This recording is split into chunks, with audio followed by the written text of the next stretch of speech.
দাঁড়াও, তুমি সে সকাল 12টায় বেরিয়েছো, এখন বাজে রাত 10টা। তুমি বলে গেলে তুমি বান্ধবীর বাসায় যাচ্ছ, আমি সেখানেও খোঁজ নিলাম, তুমি যাওনি।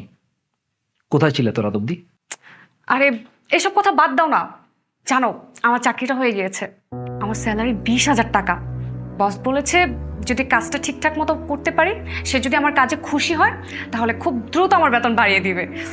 আর জানো আমার বস খুব খুব খুব ভালো।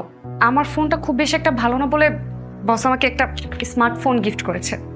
আর স্মার্টফোন ছাড়া তো অনেক কাজই করা যায় না জানো। তাছাড়া উনি আমাকে পুরো মাসের অ্যাডভান্স দিয়ে দিয়েছে।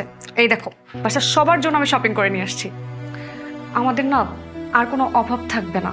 আমার 3 বছরের এক্সপিরিয়েন্স থাকা সত্ত্বেও আমি একটা ভালো জব ম্যানেজ করতে পারছি না, আর তোমার কোনো এক্সপিরিয়েন্স নাই, অথচ তুমি শুরুতেই এত বেতন, এত দামি গিফট, মোবাইল। আমার কাছে কোনো কিছু ভালো লাগছে না। ভালো না লাগার কি আছে এখানে? সবার কপালে তো আর সব কিছু থাকে না। এখন আমার কপালে ভালো কিছু আছে তাই আমি পেয়েছি চাকরিটা। It's normal. This is not very normal. তুমি জব করতে পারবে না, this is final. What? Yes, তুমি আগামীকাল যাবে, তোমার অ্যাডভান্সের টাকা, মোবাইল, সমস্ত গিফট সব ফেরত দিয়ে আসবে, কারণ আমি চাই না আমার বউ চাকরি করুক। অসম্ভব। মানুষ অনেক সাধনা করে এরকম একটা চাকরি জোগাড় করতে পারে না, আর আমি এরকম একটা চাকরি পেয়ে ছেড়ে দিব?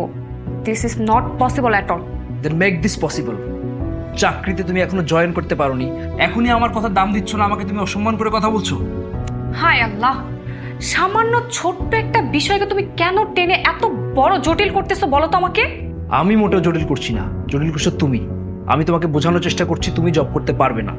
আমি তোমাকে ভালোবেসে বিয়ে করেছি সায়ন, ভালোবেসে বিয়ে করেছি বলে তো তোমার পাশে থাকতে চাচ্ছি চাকরিটা করে, তোমার কষ্টটাকে একটু ভাগ করে নিতে চাচ্ছি। আমাকে এত দয়া দেখাতে হবে না, তুমি চাকরিটা করতে পারবে না, ব্যাস, দিস ইজ ফাইনাল।